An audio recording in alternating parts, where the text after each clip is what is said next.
It's the Productized Podcast. I am Brian Castle.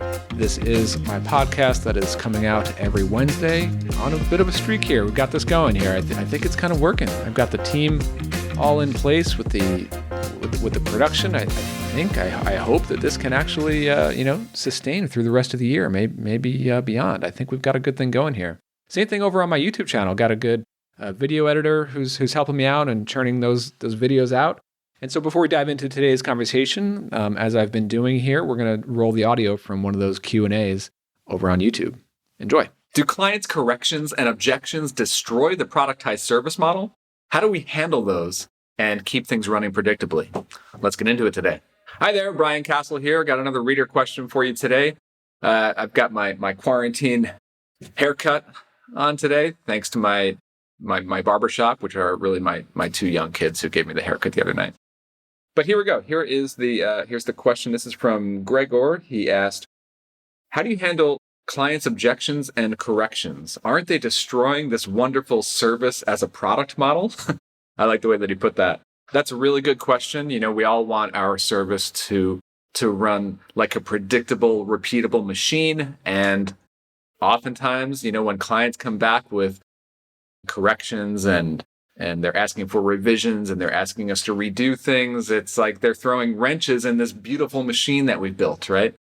Well, how do we deal with that? I mean, number one, the thing to keep in mind is that client feedback is a reality. It's always going to be there. Productized services, just because they are productized, we are not removing the human element from this. That's always going to be a reality. So then how do you deal with that, right? Like, how can you keep your business running predictably and smoothly and in a scalable, systematic, repeatable, process-oriented way when we get this feedback and questions and objections and revisions and redos? We get that kind of stuff from clients. Well, number one is everything can and should have a process, including your process for how you handle client feedback. So maybe that means building in an extra few days to your delivery schedule to account for client feedback. Maybe it means defining what the most common types of feedback that you hear are and then defining standard ways for your team to deal with it. In my business, Audience Ops, where we do original blog content writing as a productized service, obviously, every client really wants to dial in the voice and dial in the subject matter that we're writing about. And so every article that we write is completely custom, original, but it follows a standard production process. And a very important part of that process is dealing with edit requests that come back from the client. And so over the years of running this service, we've learned how to deal with the most common and especially the trickiest types of feedback and edit requests that we get. Like, we'll reduce the need to have to completely redo something and instead make the work that we've delivered work well for the client. Now, as you process a lot of the feedback and revisions over time, what you really want to start working on is how can you reduce the amount of feedback and redoing of work before that feedback and correction requests even happen. And so to do that, you can make the work more predictable. I talk about this in a lot of my videos. You want to start to focus in on solving a very standard, common problem for a very standard type of client with a very standard solution. So the more that you can move toward that very predictable problem, solution, client mix, the more predictable the work is going to be. And then with that in mind, you can start to set even clearer expectations for the client. And that starts from the information that you put up on your website to the selling points of how you actually handle the pre-sales conversations into how you onboard clients. In my business, we've added more and more touch points, especially in that first month onboarding experience for clients, with the specific goal in mind of setting and resetting and reinforcing those expectations for them. And on that note, you just want to over-communicate at every step of the way. It might even seem like overkill, but it really, really helps. So we do things like sending a weekly email to just give them an update on, hey, here's what we've done last week, here's what's coming up next week, and here are the things that we need from you. Or if it's a creative project like writing an article or designing a logo or something. I mean, my company does writing. Maybe it's showing them an early iteration or showing them the topic idea and a rough outline before you even proceed with actually writing the draft or creating the design. You can build these steps into your production process, into your creative process where you're showing an early version, getting feedback, and then proceeding with the next step. All of that can be very standard. It can follow a process, but just understand that we're building a process around these human interactions. And so that's how you handle, client feedback and objections in a productized service. The answer is yes, they can be handled, and it does not completely kill a beautiful, predictable productized service model. Hope that was helpful. If you have any questions or feedback on this one, of course, leave them in the comments and subscribe. Thanks for watching. Today on the show, I'm talking to Joel Klettke. He's the founder of Case Study Buddy. They've really kind of perfected the art of designing and producing and executing on customer case studies for businesses. And, we covered a lot of ground, as always, on this one. And what I really liked about Joel is how systems and process focused he is as the founder. And we talked all about like the different roles on his team and how he has not only removed himself, but now he's kind of dedicated to his job being like, how can I make this more efficient, faster, higher quality, better results for clients? And it's just been interesting to hear how he's continuously, as he called it, kind of whack-a-mole on finding those inefficiencies and really smoothing them out over time into a really efficient operation and a growing business. So this was a really good interview. You're going to hear it in just a second. Here's my chat with Joel Klettke. Enjoy.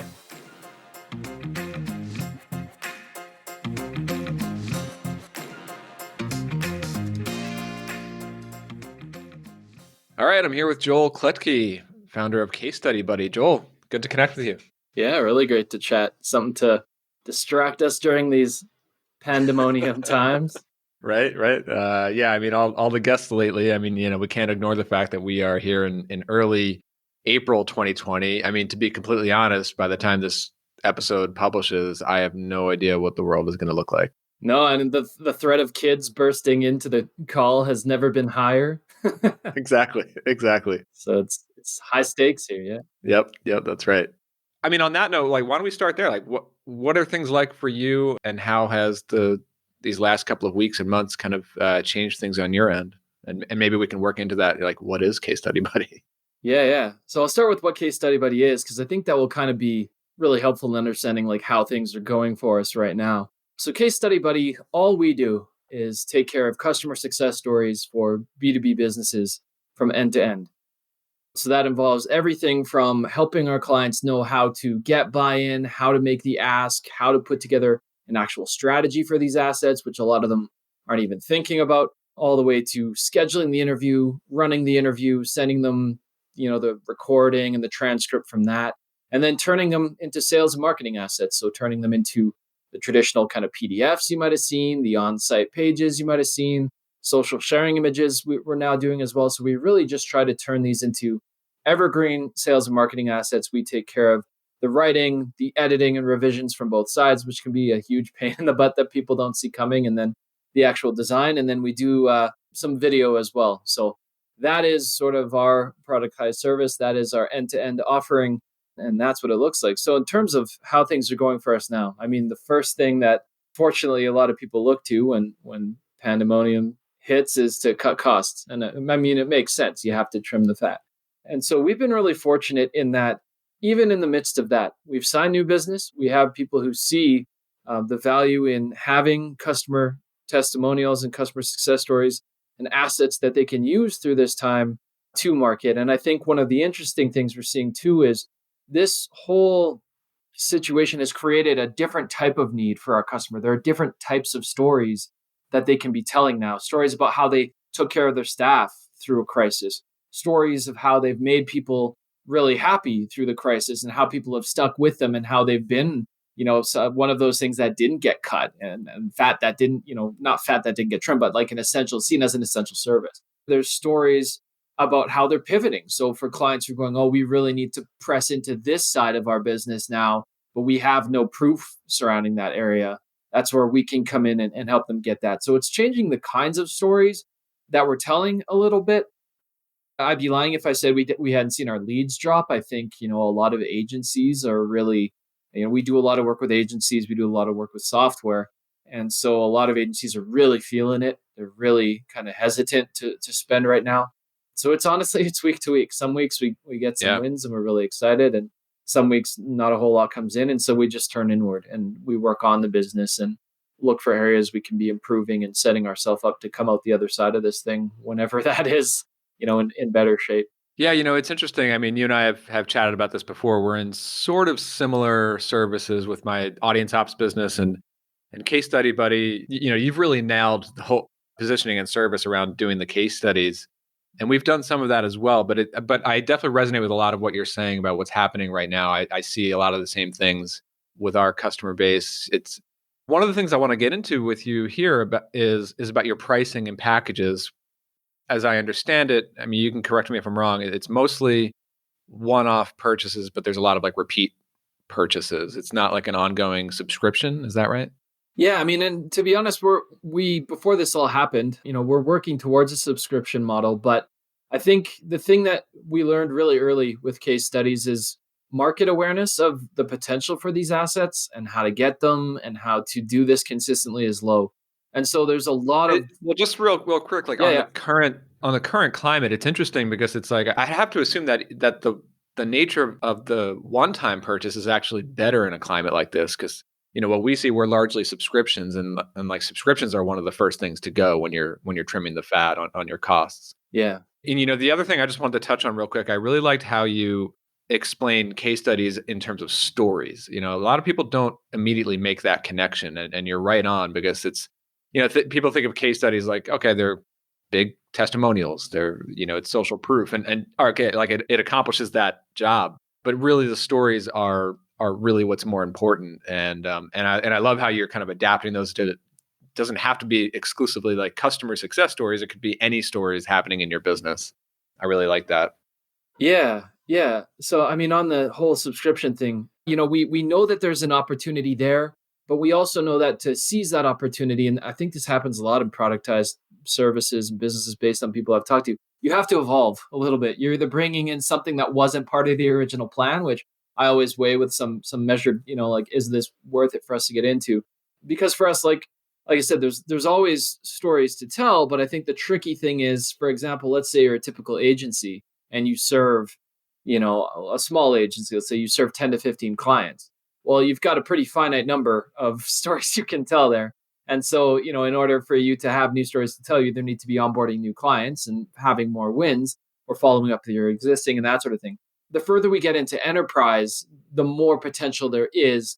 If you go Google customer success stories and you look at the results, the companies with tons of these are companies like GE or like these huge companies. Some of these companies have hundreds. So if we're going to go subscription model, we know that the market for that is going to be more upscale, or it's going to be people more like coaches who do, recurring programs and they have a lot of people enrolled in those. So we hope to move towards subscription, but to do that, to sum up there, we know we have to get into the strategy side, into the side of actually helping them set up systems for capturing that feedback, recognize a good story as it's happening, and basically become the easy button for customer success stories. It's like, oh, we got to win, boop, tap case study buddy in. But the one-offs, you're right in that it's been both a blessing and a curse over the course of this company's existence. So blessing in that, like, it allows people they can do one with us. And we know that if someone does one with us, they'll typically do at least three and, or more ongoing. We know that once we have someone do a case study with us, we have very few customers only ever do the one and then disappear. We'll have customers come back years later. We have done some work to try to encourage larger order sizes or to encourage working with us on going without moving specifically to subscription. So some of those things, we have loyalty pricing. So we call it that. I like that wording much better than a bulk discount because we're not selling peanuts here, and it actually works for us too because the model makes sense. So with loyalty pricing, if someone does 5 of these with us in a calendar year, so we set a benchmark that's attainable for most companies, then we have a different pricing tier. And it makes sense for us because as we get to know them and as our writer gets to know their expectations and the interviewer on their project gets to know their expectations, they get easier for us to do. So there's less back forth, there's less revision, so our costs come down. We can take that off the top line price. And now we've created this incentive to get more stories and to hit that 5 marker. And that's been successful for us. We do get a lot of people either just order that straight off the bat or people who start with one and we prorate it. So we say, hey, if you do one and you love it and you decide to do 4 more, we'll give you the rate on the rest of them. You don't have to order them all now. Very cool. So that's how we've kind of managed that. And then we also have, and pricing's been something we've like honestly struggled with a little bit as we've tried to figure this all out, but we also have bundles. So if you do, the nice thing is once we've captured the story, turning it into other formats, longer, shorter, slide deck, whatever, that's easier on our side. It still requires revisions and admin and that kind of thing, but we've got the core story, so we might as well use it. Yeah. And so we do have bundled pricing as well. So if you get, say, we have a snapshot narrative, then we'll take some price off as well. In Audience Ops, we do case studies as well, usually packed into their existing blogging plan with us. Mm-hmm. And I haven't done a good enough job of explaining this to customers or in our sales stuff. But talk about this subscription model is we're kind of tied to the subscription model, and that we are contracted to deliver a new article every week or every 2 weeks, depending on their plan. Mm-hmm. But when we do those case study pieces for clients, it's totally dependent on us booking those calls with their customers. Yeah. We have ways to work around that. We'll have other educational content while we're waiting for bookings and stuff like that. But that's always been the challenge with that kind of stuff. It's doesn't matter how soon our client wants it published. It all depends on when their customer actually books the call and we can proceed. Do you deal with a lot of that?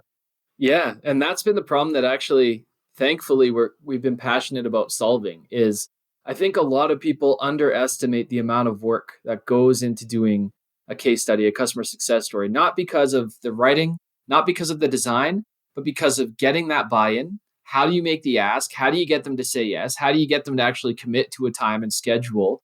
And then the revisions, right? So once you've done all that, you need them to sign off. And we've played for 4+ years now. We've played whack-a-mole with a whole bunch of different problems that can crop up with that. We've seen everything from people who agreed to do a customer success story. You get them on the call and they're unhappy. What? I would have never thought that was a thing. It's happened a few times, right? So we plan for that. And we have, we introduce checks and balances to make sure before we even bother scheduling the time, does this person have a story worth telling? We've seen people who have done the interview, left the company. What do you do about revisions? That's reality. In software and agencies, there's a lot of turnover and in their clients too. So we need to be able to account for that. We've created a whole bunch of templates and approaches and kind of a framework for making the ask.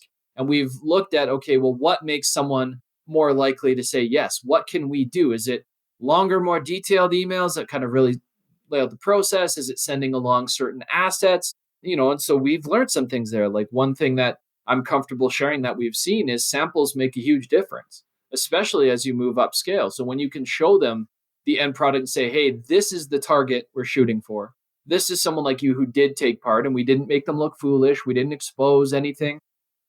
Samples make a huge difference. So that is our success really depends on two things. Our clients being successful in making the ask and getting buy-in. So that's become our problem to help solve. And then their success with the end asset, which is also becoming our problem to help solve. How, do they see ROI? Because you can give them a gorgeous, great end asset. But what most companies wind up doing is they shove that on a resources section of their site, or they give it to the sales team and that's it. When in reality, these are evergreen assets you can use across the entire funnel. And so a lot of our job now is educating and helping and trying to do that strategy component. Yeah. So, my questions and plan for this interview, they always tend to go out the window because we start to touch on the things that I plan to get to later. But on this point of, getting their customers buy-in and getting them booked and everything, I was just talking in a previous episode to Sam Shepler, who's in the also in the Productized community and doing the basically video testimonials. Yeah. And one of the things we were talking about was having the customer needs to basically be ready when they buy. I'm curious, how do you deal with this? Do they have to have customers already sort of bought in or reached out to when they come to Case Study Buddy, or do they typically buy and then you go through that process of sending the invites and things like that? So I would say 9 times out of 10, people who come to us have something in the hopper. Maybe they have one, maybe they have two. They know they've got at least one story. So we know, okay, from a starting point, there's usually some low-hanging fruit. But I think that's where we're kind of evolving into okay, our process for putting these things together is very much productized. We know the system, the flow, we know who's doing what. That's all laid out, nothing unexpected there.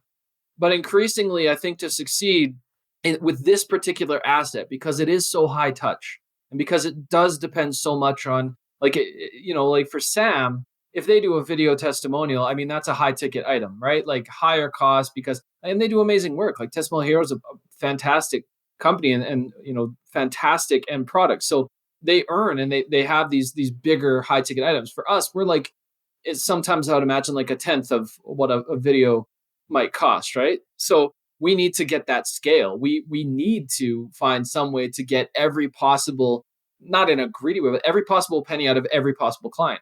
So usually we start from the point of, okay, you've got someone who is willing to take part.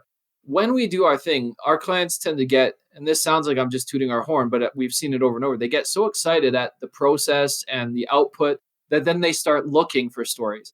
And this is kind of what I was saying is part of our job has become not just creating these, not just the production piece of it, which you can productize, but the strategy side of it in helping our clients understand, okay, what systems do we have in place to surface feedback? How do we know when great stories? And the bigger the company, the harder this gets because you have a whole sales team and maybe they don't talk to marketing or they don't talk to the content people.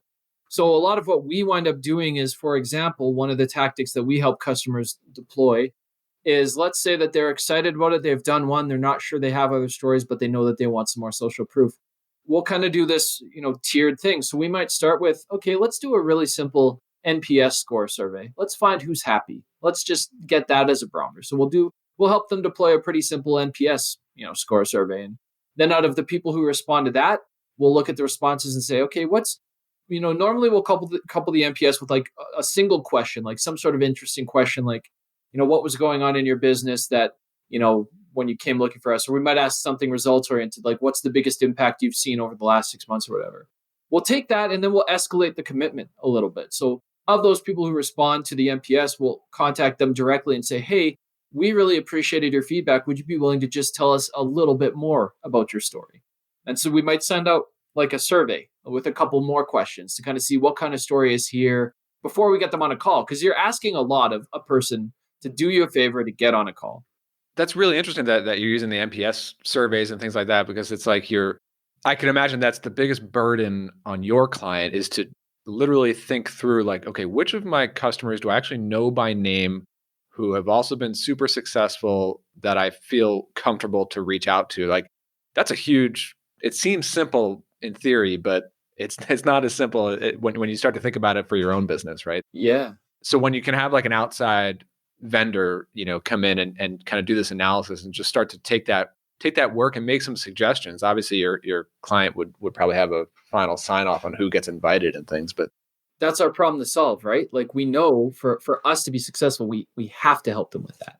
Yeah. I also like the way that you put it a little while ago. It's like whack-a-mole. It totally is. I mean, it's year after year when you're growing one of these productized services, you have some baseline concepts for how the production process can go, but you're going to find out friction after friction that you just need to smooth out and just problem solve. That's what it's all about. Yeah.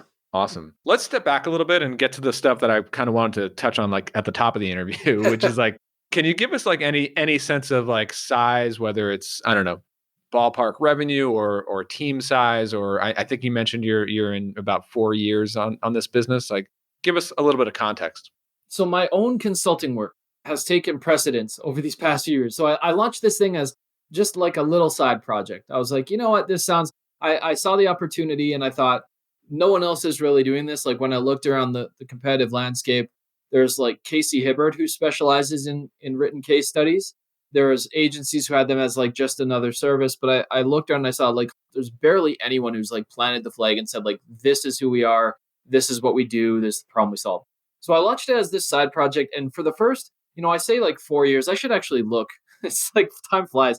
For the first years, we were kind of like, to use the pretentious term, like almost like stealth mode. So it was like, I did everything. I would write the study, do the interview, because I was playing that whack-a-mole for myself. I needed to understand the process hands-on before I was comfortable selling this thing. So in like the first entire like calendar year, it was just me kind of quietly doing this off the side of my desk. We probably turned over like $30,000 or something total in the entire time, if that, because I was doing them cheap. And my only goal was not to make money with this thing. It was to build the process, to understand what would make me money later on. And your background, you're a copywriter? Yeah, when I launched, when I left out on my own in 2013, I was doing more content like blogs and ebooks and that kind of thing. And then within 2 years, I transitioned fully into conversion copywriting. So I do websites, landing pages, that mix of data, creativity, and, direct response copywriting. So that's what I do in my own work. So I had that background to actually do the writing, and I liked interviewing people. I had done, a lot of public speaking or just different things. In university, I had written for the school paper and done interviews there. So I kind of had the toolkit going in to figure this out. So for the first year, it was just quiet. And I wasn't until I think near the end of the first year, a year and a half, that I brought on teammates. The first two people that I kind of brought in was my friend Steven, who had worked with me on all the other stuff I've ever done writing. So I thought, well, I'll get him to help with these. My friend Jen, who we'd worked together agency side, and she was really good on kind of the project management biz dev side. And so in the early days, definitely was more interested in having her as a partner for like the project management side, because I don't love being in the weeds of like the day to day once I've built the process. And then it kind of grew from there. The fourth person we brought on was our first interviewer, other than Jen and I. So we brought on someone who originally was meant to be a writer, realized she was much stronger on the interview front than the writing front. And so she's been with us still since from the very first year, which is pretty cool. So since then, we kind of started from, let's say, I don't know, under 30,000 in the first year because we were quietly doing our thing. Last year, I think this will be in like, I don't know if this is Canadian US, but we did about like 300,000 plus in terms of revenue. And so we're not gigantic. We're not like $1 million company yet. We've also, it has been, the reason I mentioned at the beginning, it has been this side project for years. And it wasn't until pretty much last year that we thought, let's put some serious, like this thing has grown under its own steam into multiple six figures. Like, why don't we start putting some attention into it and see what we've got? What does your team look like today? So this is one thing that's benefited us massively in the current climate. Everybody's a contractor. We have some contractors that are on long-term retainers with us. So we have a tight-knit team and we're not constantly searching for new people. But like our core project manager is a month-to-month, contractor. Our main editor, contractor. Our interviewers, all contractors. So at this point in time, and not everyone's busy 100% of the time, but right now we have 3 interviewers, and that gives us some flexibility in terms of time and time zones and that sort of thing. And then we have a little writing stable of 7, I think, at this point in time. So again, in any given month, they'll all be kind of working on however much they have. Something that served us really well is with each client, they have continuity. So as much as we can, as much as is feasible, the same interviewer and the same writer are going to work on all of the case studies they do with us because we can build up that rapport. We can understand their expectations and really get to know them. We have at this point 1 core project manager empowered by a lot of kind of different automation and different things happening in terms of like our CRM. So she's able to have superhuman powers and keep stuff on the rails. And then there's myself and then my partner, Jen, who are now kind of focusing on steering the ship and increasingly doing biz dev. But to date, and this is kind of like the interesting point, maybe for some people too, and this is not a brag, this is actually, I see as like a huge failing of ours. To date, we haven't ever run ad campaigns. We don't really have, or haven't had, I should say, a cohesive content marketing strategy or SEO strategy, really. We like this business has pretty much been grown. Yeah, we do. We do have case studies, thank goodness. But the business has, pretty much to date grown under the steam of 2 things: my speaking and like my connections on the conversion side, because I do a fair number of like podcasts and speaking events and that kind of thing, and word of mouth. And a lot of the time what happens is we'll do an interview.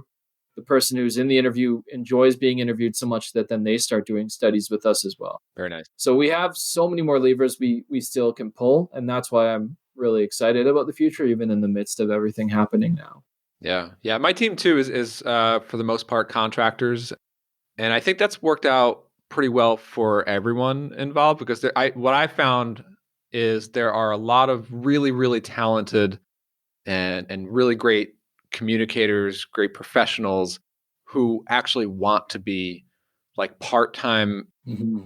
They're essentially freelancers, but they want something even a little bit more steady than a typical freelancer sees. Yeah. A lot of these people, I'm sure you've seen similar things where a lot of them are like stay-at-home parents. They don't want to be hustling to get every new customer, every new gig, and the gigs only last a month. I really like this model of finding really talented, really reliable freelancers who really value the long-term steady engagement, even if it's just 10 to 15, maybe 20 hours of their week. And then the rest of their time, they're doing other stuff, other freelance stuff or stay-at-home stuff, working remotely. I mean, and I love that like the team has been essentially on the team for 3 or 4 plus years, but in that like part-time capacity. I think it's a model that so many businesses should be more open to be honest. Yeah. I mean, we love, because it's who I am, it's who my partner is. We love stay-at-home parents. A huge contingent of our team are people exactly as you're describing, people who are real talented, really good, sick of the grind, or just don't want to have to drum up their own stuff. And we can give them, I think what's cool is we can give them that flexibility. Dear to my heart is we try to pay as fairly as possible. I know there are a lot of like writing shops and content-based shops out there that really try to grind down the pricing. But for us, we know what a good writer is worth, because I come from the writing community and Jen has worked agency side, so she knows the value of these assets. So I think it served us really well. And in a time like this, we can, because we only we have some on retainer, like our project manager retainer. We're always going to need her in the mix. Our main editor retainer, because he produces a lot of content if he's not editing studies or whatever. But because the rest for everybody else, it's if there's work, they do it. If there's not, they've got other things going on. Yeah. It's allowed us to contract down in this time and not have this crazy run rate or like insane overhead. Our bigger concern is stuff like software and that sort of thing. In a time like now, we're just making sure those retainers get satisfied.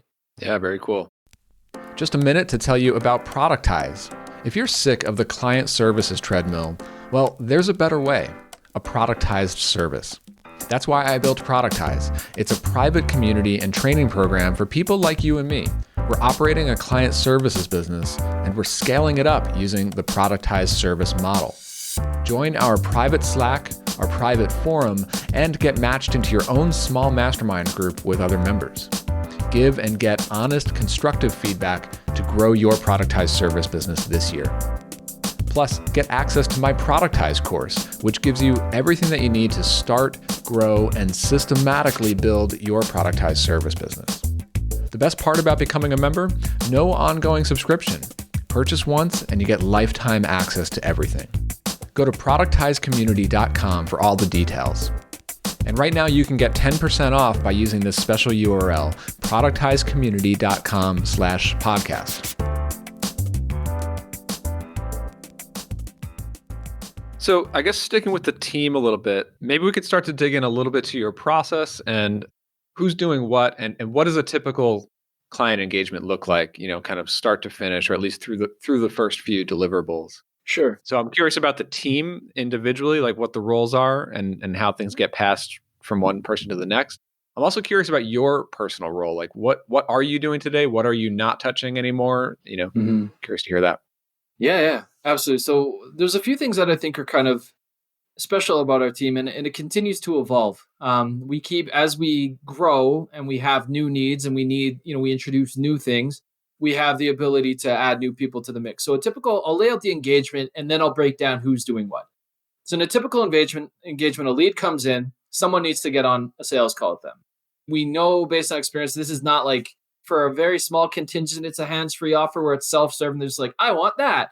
But most of the time we need to get on a call with them, explain the formats, explain the process, give them comfort, because there's few things more precious to a company than its relationships with its customers. We have to be good stewards of that. So getting on a call has served us very well. So I think that's a good point to emphasize, because I know that there's a lot of people who are interested in productized services, and they see a lot of them, and they see people publishing their prices, even having the buy now button on the homepage. And I get the question a lot, like, well, like, do people actually just show up to your website and pay all that money up front without talking to people? And in my experience, like, no. I mean, I can count on less than one hand the number of people who've actually paid using the buy buttons on our homepage without first doing a sales call. And it's there for ease after the sales call and they come back. But yeah, I mean, the sales consultation process and the follow-up, that's part of the production. Yeah. And I mean, it has to be, right? Like we're interviewing or working for, in some cases, companies on like the Fortune 50. So they're not going to just toss that off to some random. We have a lot of trust building we need to do. Yep. So call comes in. Someone needs to get on a sales call with them and make sure it's a good fit, set expectations. Once that happens, from there, it can kind of diverge. If they've got somebody lined up, then we send them a couple bits of documentation to help us understand the story and understand their company. And then we've recently introduced on top of that, once we've got the briefs back, we'll also just do a kickoff call, talking through, making sure everything's clear. We know their expectations. They know what's coming. Because the sales call is more about explaining like what we do and how we do and why it's valuable. This kickoff call is more about explaining, okay, we've got your info. Let's make sure everything's accounted for. So we get the briefs back. Are you doing like the sales call and are you involved in the kickoff call? I'm involved in neither at this point. All right. Beautiful. Yeah. I'll lay out from start to finish Okay. All right. who's doing what. I'll let you go. Yeah. Sales call. Then all the documentation. So the briefs go out, the invoice goes out, the contract goes out. So not necessarily in that order, but once we've got sign off, briefs for them and their customer, and then invoice, and we're off to the races. So then what needs to happen is, okay, we need them to give us a warm introduction to their customer. We help equip them to do that. We give them some resources to make that easier for them. We schedule the call, conduct the interview, send them a summary of the call after the fact. It goes into production. So someone needs to write the first draft, heads into revisions after that point. First our customer, then their customer. Once we've got approvals all the way done, if they chose design, goes into design. Then it gets pushed live. And then we need to follow up and make sure that they're actually using it and seeing success with it. So that's from like a high level, what the process looks like in terms of who does what and what I'm involved in. I'm not involved in anything you just heard. My only job at this point is growing the company.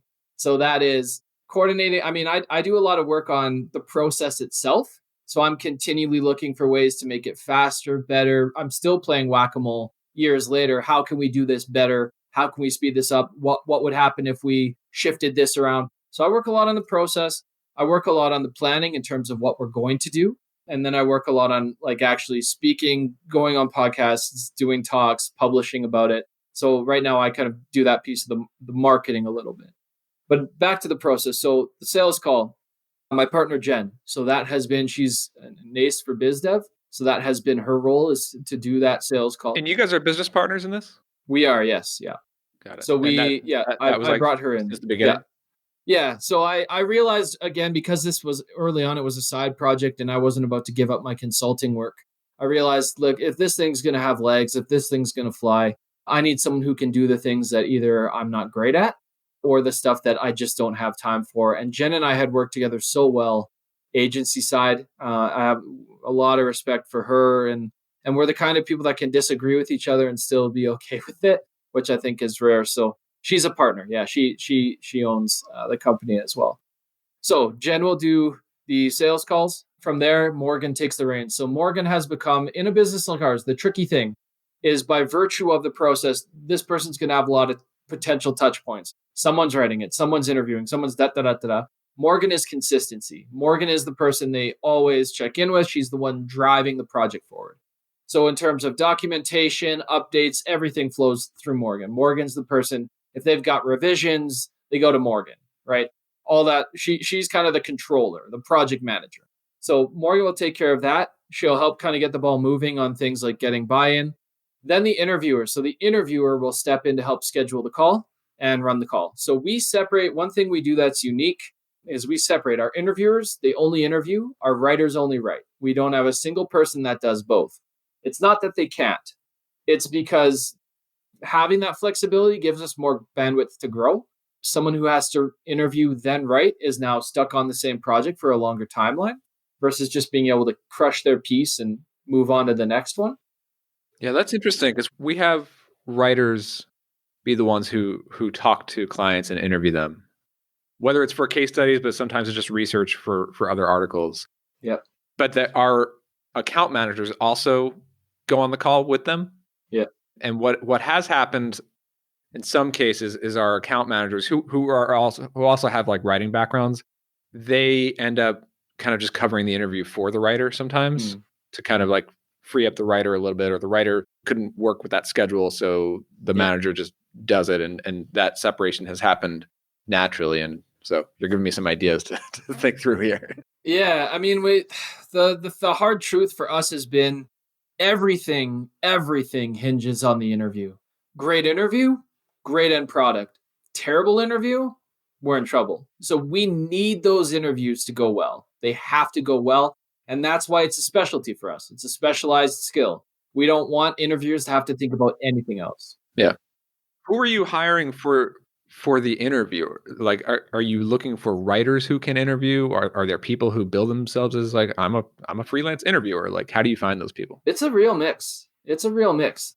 Like I mentioned, our very first interviewer was a writer whose interview skills we were more sold on than their writing skills.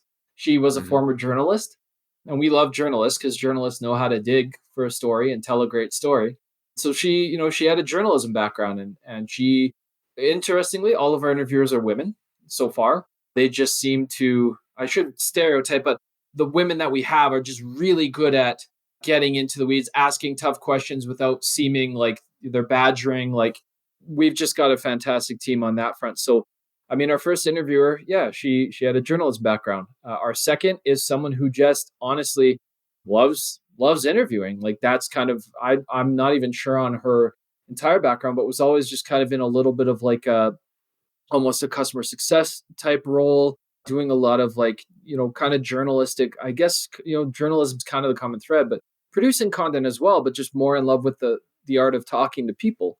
And then our third one comes from a customer research background. So actually, again, just loves talking to people and learning about people. So when we're interviewing or when we're looking, for team members, we ask them like, what do you love? Do you love the writing side? Do you love interviewing, or both? And then we try to tease out which one they're stronger at and just let them be dedicated to that. We love interviewers who know the writing side, because that's one challenge you have when you separate the two is every cog, and I'm not talking about my people as being cogs, but just as a metaphor, every cog needs to know how it drives the next one. So if you get someone who can run a great interview but not get the intel you need, then it's not a great interview. Like, just being personable or being able to rattle off a list of questions is not good enough for the interviews we want to be running. So what about like the little things? I mean, you talked a little bit about design, who's putting that together, and then even just the, formatting and getting it all finalized and ready for delivery. Yeah, we have templates for everything. So when the writer sits down to write, depending on the format they're writing to, there's a template for that. When the designer sits down to design, they know there's a template for that. The advantage is speed and efficiency. The disadvantage is, and I'll be the first to say it, our product doesn't look necessarily as custom as, like, let's say you took it to like some ace design shop. They might do something a little different. We're playing around with that. We've made some changes recently that will allow us to be a little bit more, experiment with it a bit more. We're not getting complaints or anything, but we just want to be doing our best work. Mm-hmm. But in the chain, so the interviewer runs the interview, writes up the summary email, passes it off to the writer. The writer's got their templates. They get everything they need to do their job. That's the other thing that I've wanted to be part of this company from day one, is every single person gets everything they need to do the piece they're responsible for right away. So interviewers, by the time they're sitting down to interview, they've got the briefs, they've got the backstory, they've got the details from now our kickoff calls. They know what they're walking into.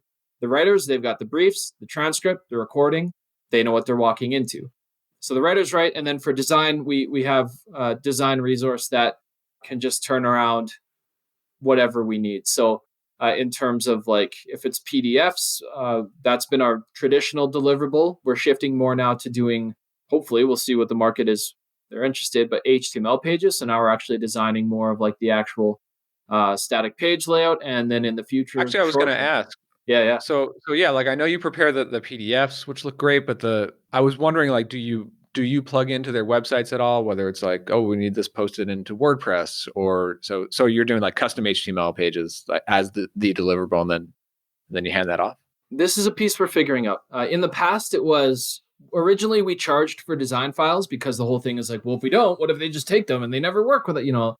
We don't now. Now everyone gets their design files. It's like, let's not, we got enough requests. Like, let's not make this a barrier. And people kept asking for us to do the design anyway. So we're like, okay, enough with this. This is a barrier we put up that's actually just making things worse.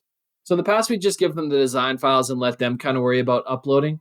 And then again, the realization we have over and over in the business is, okay, but if their design sucks or they deploy this in a crappy way, they're not going to get the ROI with the asset. We need them to get ROI with the asset. So in the past, it's just been PDFs. Now we're ironing out the surprisingly complicated process of injecting ourselves into the HTML side. Without going too far into this, we've looked at a lot of ways of doing it. Probably the worst is just give us access and we'll plop it in, because there's so many things that break. With the bigger the company too, we can't count on every client having WordPress. We can't be sending a writer into Joomla to figure that out, or so we needed to find a way to productize this and make it something that we could control. But the minute you add HTML to the whole equation, to a live page, there's things to think about, like security, design. What if it breaks? So we thought about, well, we could do, they just FTP, or they could grant us access. So we spent a lot of time thinking about this problem. I think we finally cracked it. We'll see. But yeah, we're moving into the space now of, number one, we can just design it and send them the design assets and they can go deploy it in whatever environment they have.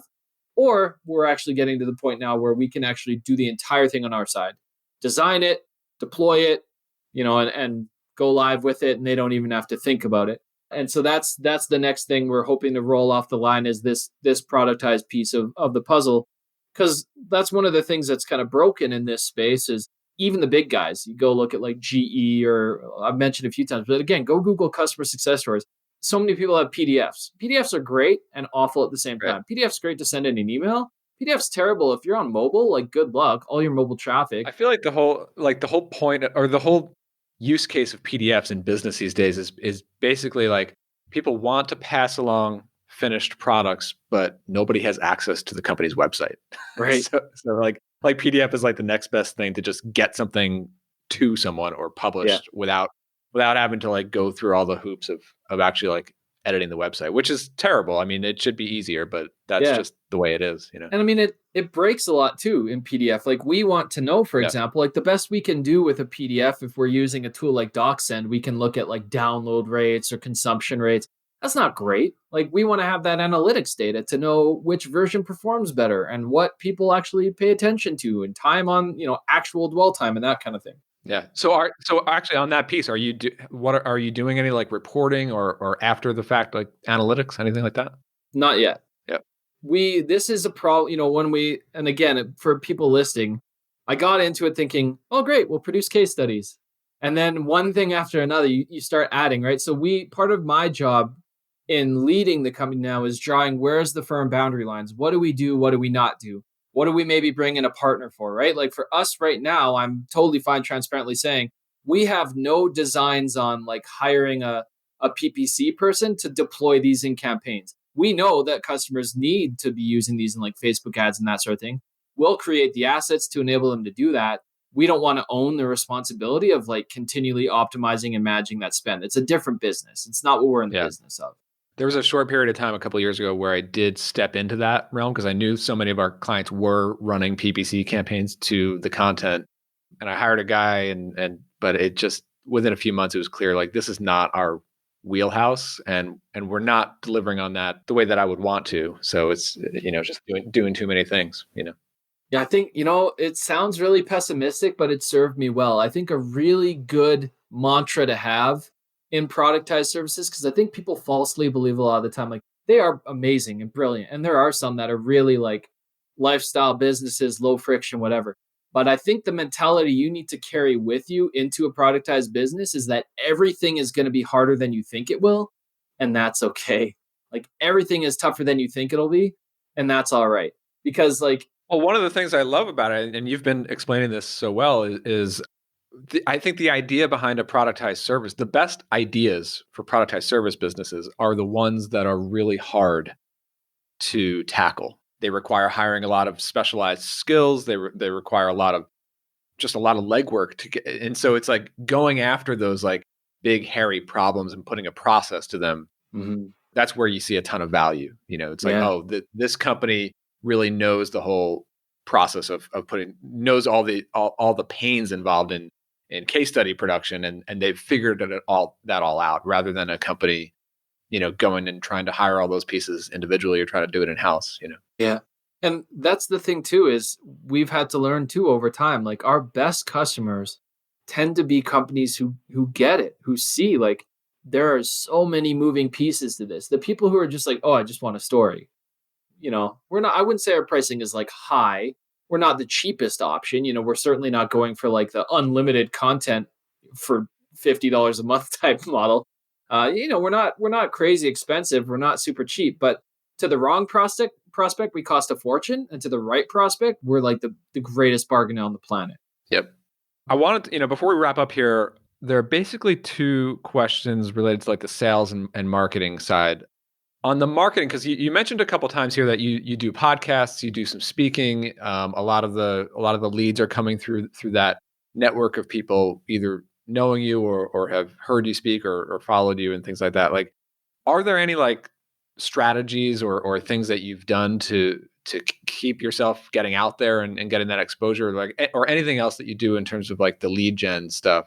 And then the next question we can come back to in a bit here is just on the back end. So they've purchased a couple of initial case studies with you. What's involved in trying to get them to repeat buy and turn the one time purchase into more of a recurring thing? Yeah. So on the terms of marketing and lead gen, and I'm the very first one to say this has been a comparative weak spot for us because we've been spoiled in that we haven't had to really think about it so much. So we haven't. And that's part of what we're now addressing in this whole pandemic is, okay, we need some more systematized ways of doing this.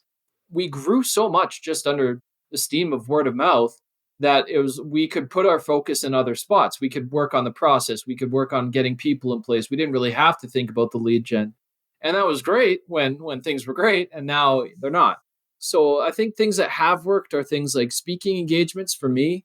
I love teaching. I love sharing a process. And I've always found the more that you give away, the more people just want to come to you and get more. So speaking has really expanded that, creating, focusing on the Well, customer. how do you do that? I've always been curious about that. I mean, Yeah. there are people who are just kind of well known from doing well known things, and then they get invited to speak. Are you doing Yeah. any sort of like proactive work to like conference organizers or anything like that? I was kind of in the earlier days, and now it's speaking is kind of like a snowball. Like once you've done a few and you have a reputation behind you, it just gets easier and easier. It doesn't really slow down, and so it's just about directing the energy where you want it to go. So in the early days, I think the number one tip for people trying to get into speaking is you need a good video of yourself speaking. Doesn't matter if it's to an audience of 2 people, 0 people, just get something that shows, because conference organizers want to know 2 things.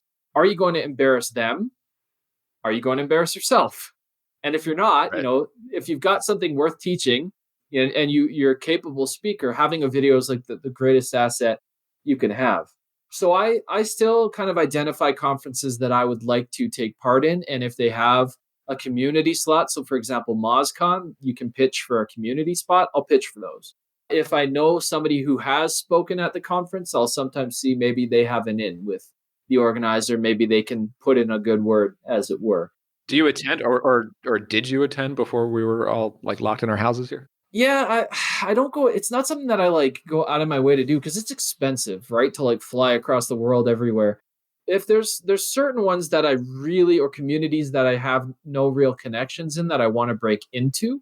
Like there's certain conferences that were on my list to go to this year, like Business of Software or SaaStr, because there's so many people there who don't know we exist and don't know I exist, even though that I do a lot of conversion work in software. So my whole network has largely been because I started in SEO and then went out on my own, did this. So it's largely the agency world. Now, the agency world, I was fortunate to do on the conversion side a big project for HubSpot, and that opened a whole bunch of doors in terms of making connections there. So it's snowballed there too. But yeah, I have a short list of conferences where it's like, okay, I don't have any hope. I have no in here. I will try to attend those, and I try to be visible at events too. That's the other thing, is not in an obnoxious way, but make yourself known. Go out of your way to connect with people. Like one of the things I did when I was still in SEO, I was just stepping, this is back in 2013, stepping on my own into running my own business, is at MozCon.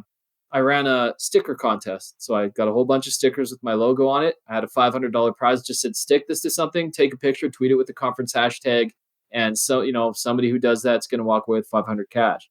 And it got enough steam that people recognized like the logo and it created conversation. So finding little ways to not obnoxiously make yourself known at events has helped for sure. Very cool. So then how about on the back end there? Like, so you've done some work, like, do you have anything like built into your process where it's like, okay, we're going to do a follow-up and check in and try to drum up some repeat business? Yeah. And that's been a big difference maker for us. So one of the things that we know, I've said it a few times, is our success depends on our customer being successful with the assets we give to them. And that's part of how we're continuing to re-engineer and rethink our process is how do we get them more invested in the deployment and seeing the potential and seeing the opportunity. But something as simple as a scheduled follow-up, it's like, hey, it's been a month since we sent this study. How's it performing? Do you need ideas for deploying it? Okay, great. Let's, and we will do free of charge. Right now, if there's a place that I spend time, it's, if a client comes back and says, oh, I'd love some ideas, I will personally go through their site. I'll surface a bunch of opportunities. I'll send them. It's not like a templated email. Like we have resources we send them just to start giving them ideas. Then I'll come in, and there's still some clout as like the founder paying attention to your account. Sure. And so I'll come in. I mean, I'd imagine it's worth it to spend extra time on, it's like, well, does it pay off to spend all this time for like new work that hasn't paid yet? But if they've bought in the past, there's such a high likelihood that they would purchase again versus like a cold prospect who hasn't converted yet. Yeah. And this sometimes, like I mentioned at the very beginning with that referral program, or when we were talking before this, right?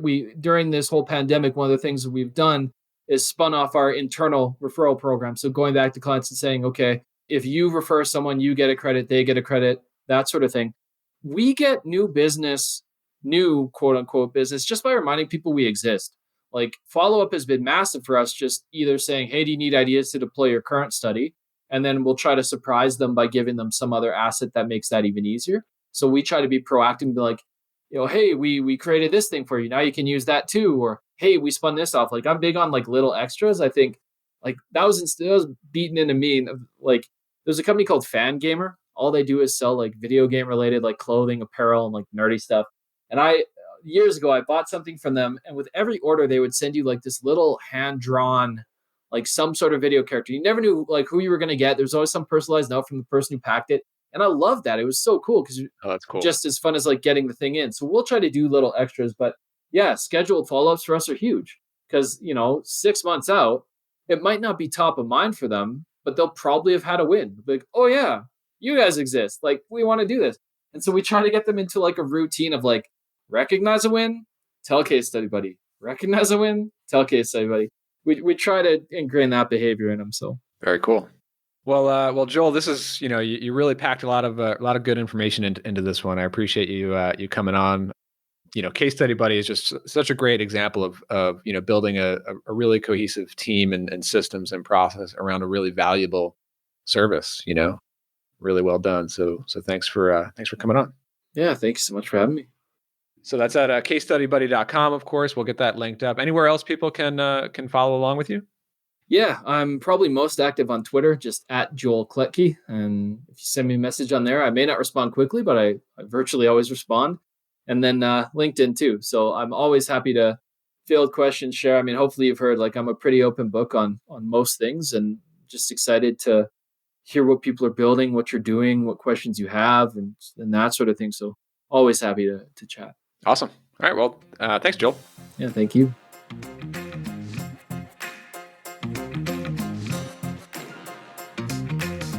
All right. Did that give you something to think about? If it did, let me know on Twitter. I'm at CastJam. If you want to find show notes on this or any of the other episodes, or my weekly newsletter with new content, head over to productizeandscale.com.